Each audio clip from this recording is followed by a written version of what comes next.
Back to the States, a show that took place with a man who was in the Rumble last year as a big surprise. This year, he's more of a mainstay. He's moved on from TNA, and now he is the NXT champion. We're talking about Joe Hendry. 1 year ago, he's the TNA World Champion, going into WrestleMania against Randy Orton as a surprise. This year, he's the NXT champion, probably going into TakeOver or Stand and Deliver, whatever they call it now, as the champion. What do you make of Joe Hendry as the champion? What do you make of the match itself? Because I heard that, there were some standouts in that match that weren't Joe Hendry.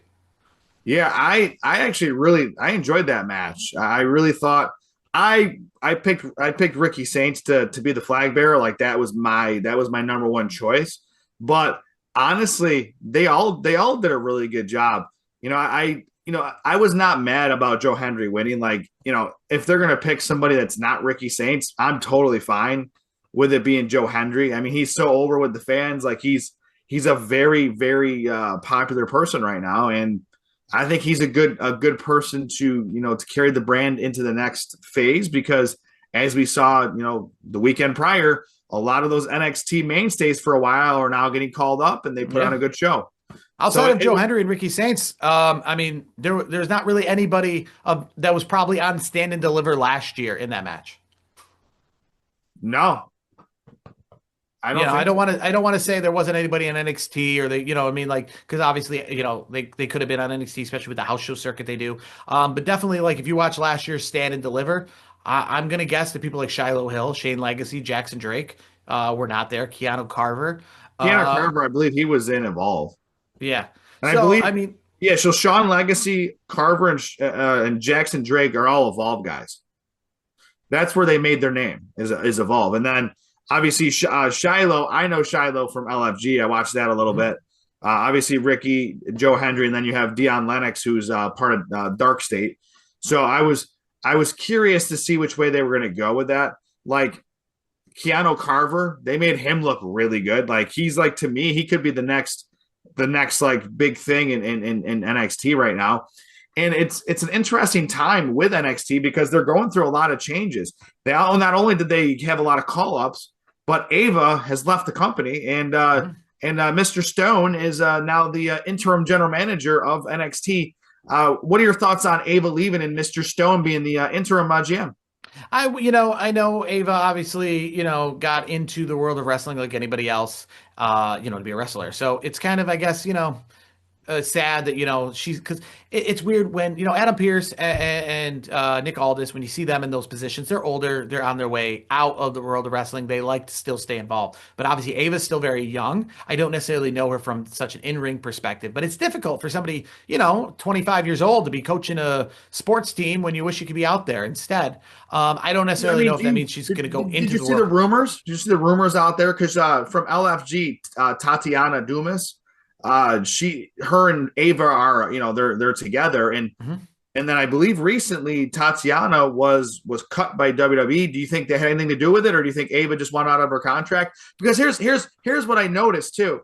Not we're not going to go down this rabbit hole, but I did notice that right after she left WWE and she was officially gone, she put pretty much like an anti WWE post out, because obviously WWE, TKO, Triple H, a lot of the powers that be, they're very supportive of the current president and the administration. Ava came out and was like pretty much like on the opposite side of it. And she's like, finally, I can speak about it. And like, I wonder if that had anything to do with it. I don't. I mean, we all know about the Mick Foley thing, right?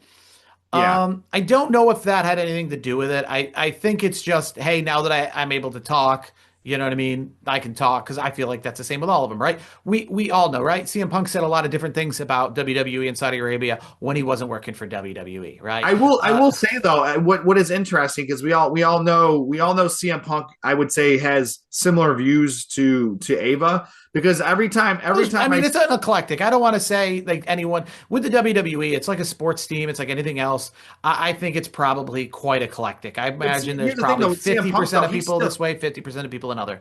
CM Punk is definitely does it in a nonchalant way, because I know he was like supporting Brody King's movement with his t-shirt and stuff. Mm-hmm. So like I feel like CM Punk has found a way to do things that maybe are against the grain when it comes to the powers of WWE. I'm just curious. I wish we would know more about this whole Ava situation because she could have a contract for life, honestly, if she wanted to stay because her father's on the board. Her father's The Yeah, Rock. I think though probably it's not just that, but I feel like maybe she's just not she wants to grow. Maybe that's the thing. Maybe she's just like, hey, I'm an NXT general manager. Maybe they don't see me as anything more than the NXT general manager. Maybe there's something I could do somewhere else. Maybe I want to be on the main roster. Maybe not it's like in a wrestling capacity, but maybe I want to be a writer on the main roster. Maybe I want to be a GM on SmackDown or Raw. And I just don't think that they're ever going to put me there. So maybe I need to kind of, go on On my the own other and side, explore the on the other yeah. side though, with Ava obviously stepping aside, obviously it's got the interim GM tag. I'm very happy for Mr. Stone, Robert Stone. Like I've been a fan of his. Like I think he has an interesting character. I like the segments that he's in. I feel like he's entertaining. So I feel like I don't know if am I alone in this? Are you happy with him getting the nod there? Yeah, I mean, I guess I'll have to see a little bit more. He's entertaining. I don't have any issue with him being the interim general manager or anything like that. There's really, like you said, it's NXT level. I mean, like, there's not anybody else who I see we should go. I mean, I guess you could bring back William Regal. You know what I mean? That'd be entertaining. That's honestly what I was thinking. I was like that like when Ava put out that that she was leaving, I was like, oh, I guess maybe Regal's back, and they went with Stone, and I was pleasantly surprised because it's they're not going to the same well over and over again. Like I think this is fresh. I feel like what they're doing in NXT is good. I feel like they're evolving, and I mean I know they're bringing up talent from Evolve and they're evolving, but it's cool to see the NXT mainstays over the last couple of years get the call ups, and then they have the fillers of Evolve and TNA coming to NXT. It's like it's a revolving door of talent, which is it's a good thing because I remember just a couple years ago when NXT went, they got rid of the black and gold and they're not going to bring in all the different superstars that are, a lot of them are in AEW now. Mm-hmm. They're like, no, we're going to do blue chippers that like, we're going to build them our way. And Braun Breaker was the face. And now Braun Breaker's, one of the faces of the main roster. It's just cool to see how things have evolved. And I feel like WWE as a whole, not only just NXT is in good hands.